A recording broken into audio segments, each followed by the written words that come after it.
Yung paano ang land preparation. So, una natin gagawin ay clearing natin yung area na yung ating lupang pagtatanan. Clearing. Then, andun yung sa ano ninyo, sa binigay kong module nyo. Clearing. Then, digging. Construction yung area. Then, maggawa na ng plan. No? So, andun yung sunod-sunod. Sandali. Tapos, after nun, sterilize natin siya. Bakit kailangan i-sterilize? Yung po minsan yung ating area, baka po may mga insekto or mga tira-tirang larvae o yung mga itlog ng insekto. So, yun po kasi pag hindi sila natanggal at tayo ay naglipat tanim, yun po yung unang aatake yun sa ating transplant na seedlings. No? So, kaya kailangan natin siyang i-sterilize. No? So, ano yung ginagamit na sterilize? Pwede yung magpakulo tayo ng tubig. Ibuhos natin doon sa garden o sa plant na kinuha. No? Kaya naging na natin siya ng mga, saglit lang naman yun kasi kaminos natin, anong hanggang. Then, ang isang option, pwede natin siyang sprayan ng suka. Tsaka, nagyan ng asin. Or, anahan din siya ng pipa. Pwede yung, so, after natin i-sterilize siya, anong kasunod? So, yun. Apply na natin siya ng basal application. Yun yung mga pataba sa ating lupa. No? So, kaya nga, ang mga farmers, 1 week to 2 weeks sila nagpe-prepare. Bakit? Lalo pag nilagyan nila ng fertilizer. Kasi mainit na po yan, hindi pwede agad siyang paninan. Mamamatay yan. No? So, yun. May dalawa tayong klase ng basal application. Ito yung surface of the soil and beneath of the soil. Pag sinabi natin surface of the soil, sa ibabaw lang siya ng lupa nilalagay. Di ba? Ito yung garden nyo. Sa ibabaw ng lupa tayo magbubudbud ng mataba. Nandindihan po. Pag sinabi natin beneath of the soil, kailangan natin yung garden natin, yung plant natin, maghukay tayo sa gitna, lagay natin si pataba, tabunan ng lupa. Sa gitna. Sa ilalim ng lupa. Yung pataba. So, kayo, pag tatanungin ko kayo, ano mas effective? Surface of the soil or beneath of the soil? Beneath. Nape-penetrate kagad po yung soil. Yun. Kasi na-absorb niya agad yung nutrients na nilagay natin. Kaya, kumbaga sa kailan yan? Parang yung eggshell. Diba sabi? Pag nilagay mo sa halaman yan, may makukuha ng nutrients. Pero, since siya hindi natin, inerment, matagal yung, niya, absorption ng pagpunong nutrients sa eggshell. Unlike sa ginawa natin, sa ating land preparation, so, unang-una clearing, cultivating, pulverizing, then plat forming. Pag plat forming, doon na kayo magsusukat. Ano yung tamang sukat? Paggawa ng plat. Bird. 1 meter by 10 feet. Ayun. 1 meter by 10 feet. Alam na ha? Then, yun nga, sterilization o sterilize. Then, apply ng basal, mulching. So, ano bang purpose ng mulching? Ating garden. Anong purpose? Anong purpose ng mulching? Pang mulching.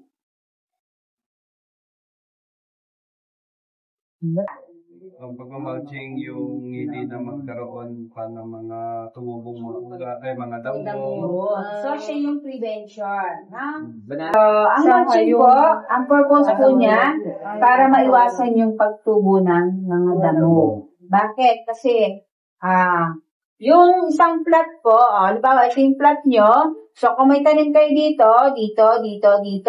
So, yung palibot niya, imamulch natin. Bakit? Para hindi na siya tubuan ng damo. Bakit? Ano ba ang damo sa halaman? Para sa... Bakit? Bakit po kasi siya ng mga nutrients? Yun. Siya yung umaagaw ng nutrients dun sa nasa lupa. No? So, ba't natin nahayaan? Kasi ang mangyayari dyan, pag nagawa ng nutrients yung ating pananim, ibig sabihin, papangit po, hindi po. Yun, hindi gaganda yung ating, yun, no? Para sa tao, malnourished. No, ganun din sa halaman. Mapayat, hindi maganda. So, ba't kakahayang natin ganun? So, doon natin ang paraan. Kaya hindi masabi ko sa inyo, lagi nyong, i-relate sa inyo. Kayo kasi yung main actor. Kayo talaga yung may mga pananim, kayo yung may mga alaga. No? So, paano yung susolusyonan? Kung yung inyong plot, o magtataka kayo, o kaya, siyempre, first time kayo, kaya ang damo-damo ng aking plot, ano ba pwedeng gawin ko dito? Ito nga po, mulch nyo yung paligid ng inyong mga pananim. Para nga, hindi, maiiwasang tumubo yung mga damo na siyang, umaagaw. Yung sa mga nutrients na nasa lupa natin, no? So, pagka yun pong ating, pag yun po kasing soil, surface of the soil, maghihintay lang tayo ng 1 week bago natin siya pwedeng tamnan. No? Pagka binit of the soil, 2 weeks po yung ating hihintayin para tamnan natin siya. No? Muna tayo. Potting mix. So, sa pagpula muna tayo. Paano ang potting mix? Ang seedling tray, cup lang gagamitin natin. No? So, 1 cup na soil, 1 cup na vermicast, 1 cup na CRH. Kung wala naman po doon, kung alimang doon, basta hindi po mawawala yung lupa. Kung meron po kayong coco peat o coco coir, sawdust, yun. No? Kung ano po yung available sa inyong farm. No? O sa inyong bahay. Pwede po yun. Then, paano ang procedure? Ano po, paghahaluin po yung soil, tsaka po yung vermicast. Tapos po, ilalagay po dun sa seedling tray, yung So, hindi siya kailangan diktiin, ha? Opo. O, ano pa didiktiin natin? Spray ng Mag-spray po. Limo, ha? Limo. No? So, ano ang meaning ng limo? Indigenous microorganisms. So, spray natin siya ng himo kasi kung saan siyang bababa. After nun, lagyan na natin siya ng hole, ng butas, o ilang buto. Isa o dalawa. Okay. Then, tabunan ulit ng lupa, tapos biligan ulit ng himo, lagyan ng label, ng anong variety din ninyo, sino yung nagtanim. No? Then, ilagay natin siya saan? Sa isang lugar na hindi siya masyadong okay. So, sa nursery, magawa kayo ng nursery-nurseryhan, no? Yung, ibig sabihin, pag kasi nasa nursery siya, safe na safe siya. Bakit? Meron siyang shaded. Para ever na masyadong mainit, hindi siya madadala, no? Or biglang umulan, nangyari gusto ko. So, ano pong meron dapat sa loob ng nursery? Tools po. Okay. Tools, ano pa po?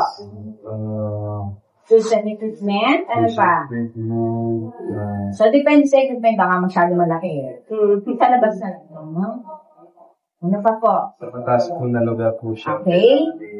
Lapit din sa may tubig, no? Yun. So, merong source of water. Kasi nga, need natin ng pandilig. Baka naman nagtayo ka ng nursery, tatukto ka ng bundok, no? Tapos yung tubig mo sa balon pa kukunin. Tapos, ekta-ektar yung gusto.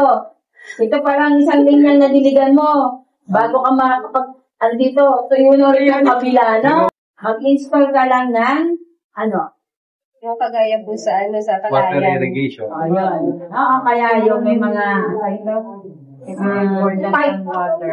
na may mga butas, yun. Buksan mo lang yun. Hindi ka na para mag-igib. Ayun, pa-sprinkler. Yun sa kayayanan, no? So, nakapag-land preparation tayo, nakapag-punla, sa nursery na. So, paano naman natin siya ita-transplant? O ililipat tanim. Paano po? Paano natin sasabing pwede na siyang ilipat tanim? So, nandun po sa ninyo, nakalagay doon,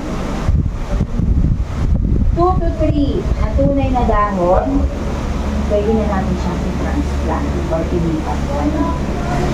So, depende din po nga sa variety o sa crops natin. Kasi sabi ko nga po, tayo po ay standard by the TESDA.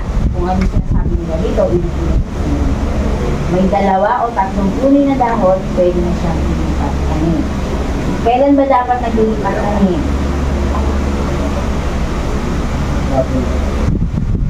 Okay? So, mas safe sa hapon. Kasi pag sa umaga naman, pwede din. Kaya lang, aabuti siya ng init ng araw. So, sa umaga, dapat early in the morning, no?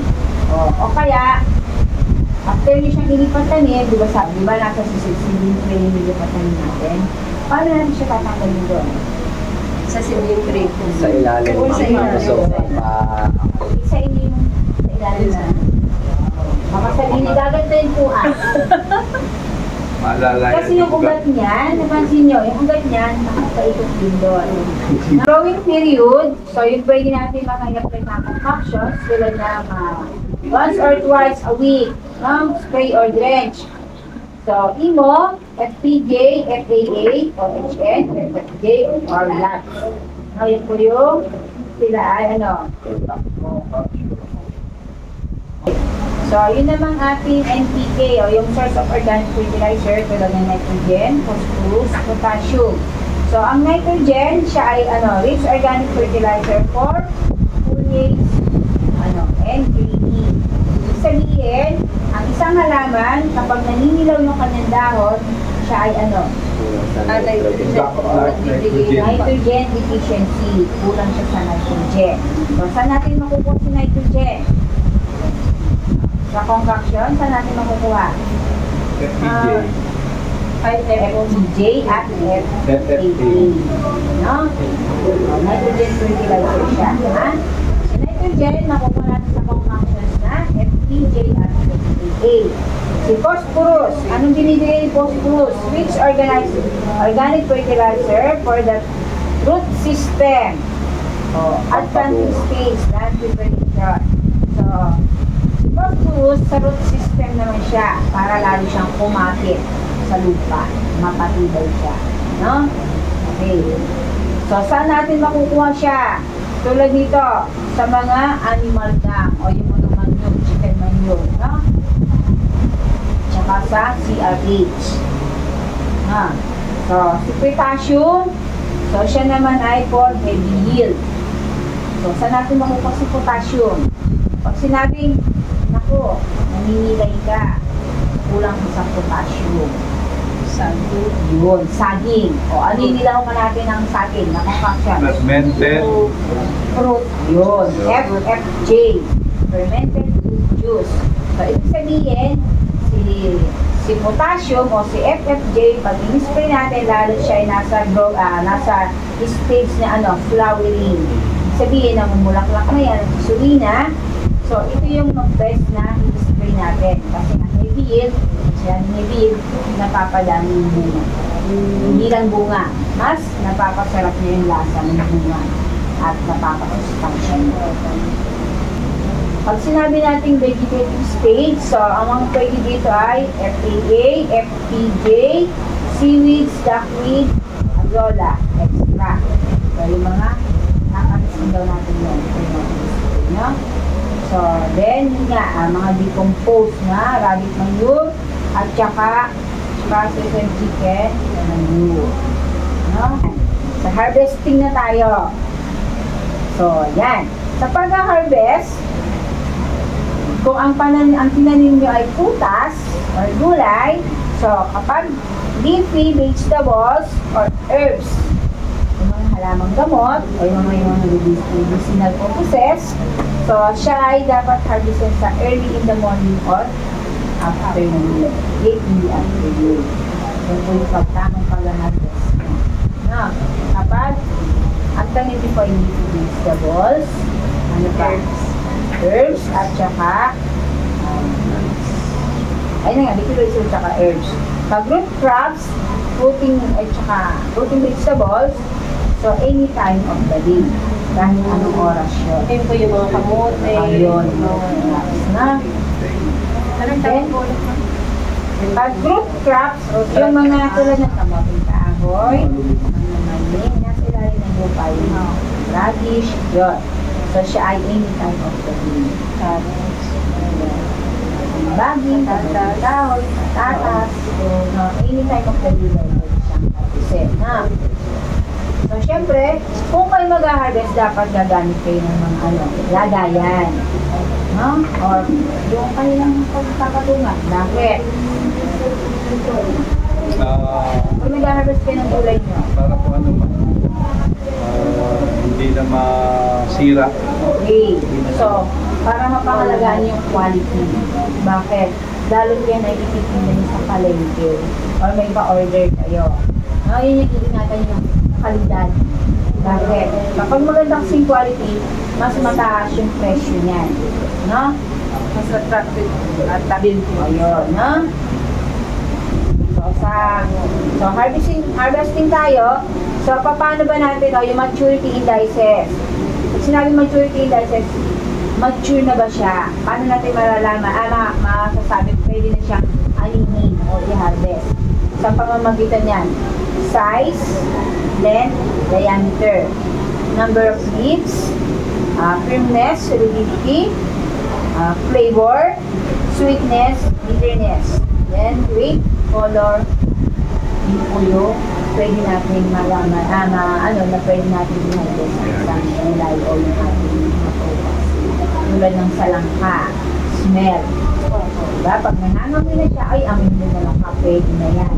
Kaya lang, diba, siya na ay hindi malaman, putas ba o gulay. Bakit? Pag dilaw siya, pwede naman natin gulay. So, yung iba naman, sa aroma din, sa amoy. No? Yun nga. Smell nga pala, yun nga. No? Wala talaga ako. Isa naman sa size. No? Ay, ganito, okay na yan, pwede na yan. Or kaya sa firmness, yung smooth na siya o hard. Parang talong. Pag matigas na, pwede mo na siyang i-harvest. O yung kulay. No? Yun. Since tayo na sa pag-harvest, yun din, yung analyzer, sa umaga ba o sa hapon. Depende sa buyer mo or sa order. No? Para ma-maintain po yung freshness mo. Yes. Yun nga yung quality. No? Tsaka yun, huwag kayo mag-harvest ng wala kayong siguraduang budget. Bakit? Expected nyo na yan. Pag in-harvest nyo, malalang na matutulog nyo. No? Factions, hindi na. So, yun. Bago kayo mag-harvest, may pasigurado ng buyer. No? Kaya makikita niyo sa ibang mga taniman ng gulay, may mga tira-tira. Bakit? Siguro kasi yung volume, 10 kilos na yung order niya, so kaya may natitira pa. Mas maganda kasi nga. Sa susunod, yun nga, yung weekly, at least meron pa siyang naaani. So, huwag niya lang tinilimutan, ilagay na ani ko ngayon, record that. Para malalaman nyo, yun nga, isang plat, talong, isang plat okra, sitaw, bakit? Mas maganda madami ka rin bakit? Then nga, yun, record keeping. Malalaman nyo doon, alin yung mas magandang pagkain. Blessings nga, diba? Kasi, yun. So, yun, napaka-importante lalo ng ating pagka-harvest.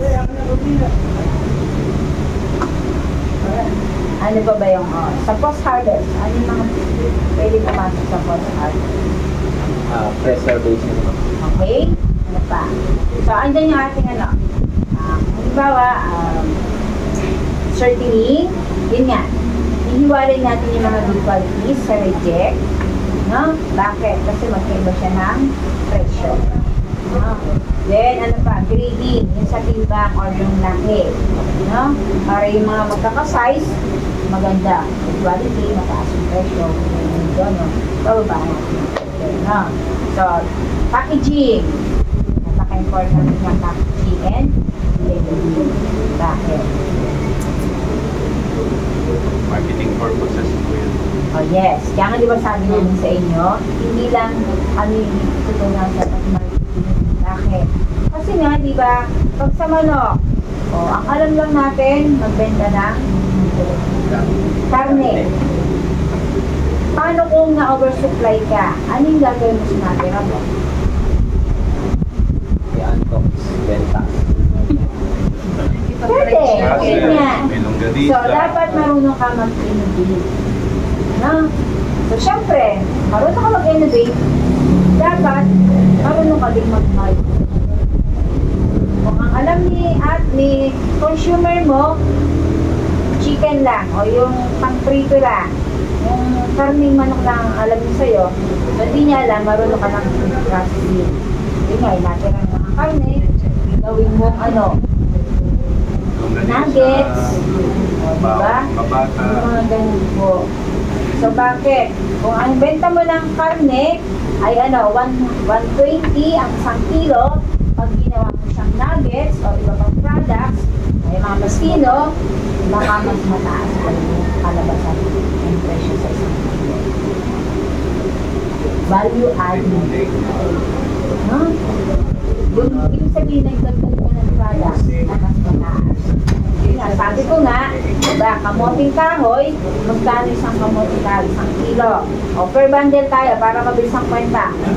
Diba, isang bundle ay 10 kilo ang laman. So, 35 pesos. So, 350, 10 kilo. Kapag ginawa mo siya o nilupak mo siya, o binayo, nilagay mo sa packaging na maganda, nilagay mo ng label, may contact number mo, may pangalan mo, masarap yung product na nagawa mo, ibig sabihin, yung isang tray lang na ganito, 120 na. No? Nagdagdag ka na ng konting kapital. Nga, kasi ano ka ng box, papel o sticker, o yun. Pero, doon sa isang ganitong kalaki, hindi ka pa nakagamit ng 1 kilo. Eh, magkano 1 kilong kamote? 35 pesos. Samantalang to, ang presyo 120, wala pang 1 kilo. Eh, kung gagawin mo yung 10 kilo ng lahat ganito, ilan? Ulit, di ba? O, yun nga po ang ginasa natin. O, ganun din. Kung gagawin mo siyang ninani, o, di ba? Napakaliit na kasi 10 piso. Hindi ka pa makaubos ng isang habang kamote. Ha? O, yun nga, dapat makulang tayo mag-innovate. Lalo natin siya pagka makitaan ng mas malaki. Di ba? Okay, sige. Pinaka-assignment. So, yun yung different habits of vegetables. Yan. Yung mga student. Pero nandun din na tayo sa nga, aralin niyo yun na. Kasi yun ay solenaceous, leguminous. Sinabi natin leguminous, ano yung sample niya? Mga snap beans, sitaw, beans, ball beans.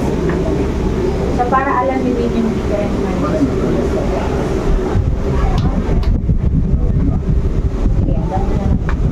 Yes, Lord. Thank you. Lagi tayo.